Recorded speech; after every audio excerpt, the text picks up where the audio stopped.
Дараагийн мэдээг танилцуулъя. Оросын холбооны улс болон Украины улс 1000 гаруй ослогчдыг солилцох үйл ажиллагааг эхлүүлсэн байна. За энэ үйл ажиллагаа өнгөрсөн амралтын өдрүүдэд болсон. За анх Баасан гарагаас эхлээд олзлогчдыг солилцох үйл ажиллагааг явуулж 3 өдрийн туршид бол тухайн үйл ажиллагааг явуулсан байна. За Стамбулд бол энэ сарын ихээр дайнтай холбоотой асуудлаар яриа хэлцээ болсон. За энэ бол 3 жилийн өмнө дайн босноос хойш анх удаага хоёр тал нүүр тулан уулзсан асуудал болсон. За энэ үеэр талуудын тохиролцсон зүйл нь ослогчтой харилцан солилцох асуудал байсан.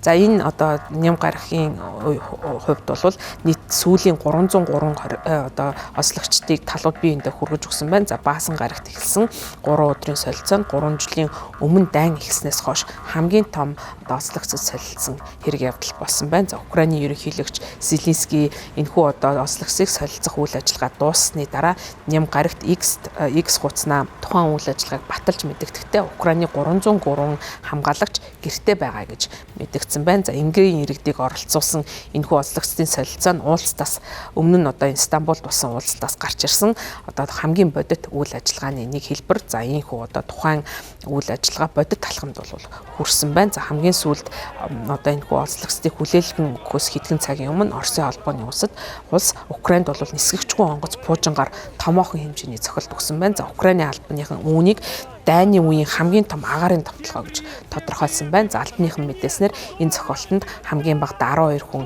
амь насаа алдаж олон 10 хүн шархагдсан байна. За цохилтын талаар бол Москвагаас ямар нэгэн тайлбар хийгээгүй байна. Оросын холбооны улсын батлан хамгаалахын яам агаарын товтлогоноос хамгаалах хүчин энэ нэг шөнийн дотор бол Украины 110 орчим нисгэгчгүй онгоцыг устгасан гэж мэдэгдсэн байна. За Украины ерөнхийлөгч Владимир Зеленский өрөндийн түншүүдтэй хандан Оросын холбооны улсын эсрэг 20 гаруй хэмжээгээ чангатахыг уриалсан байна. За Оросын гадаад хэргийн сайд Сергей Лавров харин Баасан гарагт мэдэгдэхдээ олзны хүмүүс солилцоо дуусны дараа Оросын холбооны улс Украинд энхийн хэлцээрийн төслийг танилцуулна гэж мэдэгдсэн байна. За Зеленский нэм гарагт X хуудсандаа мэдэгдэхдээ гал зогсоох яралтай шаардлагатай арга хэмжээ авахыг дахин одоо баталж хэлэхдээ за мөн одоо цаашд ч гэсэн Украины иргэн бүрийг гэртэн аваачхын төлөө Украины засгийн газар ажиллана гэж мэдэгдсэн байна. Олзны хүмүүс солилцох солилцоонд дайн эхэлснээс хойш олон 10 удаа бол олзны хүмүүс солилцсон солилцооны сүүлийнх нь болж байгаа. Гэхдээ энэ удаа бол хамгийн олон энгийн иргэдийг хоорондоо солилцсон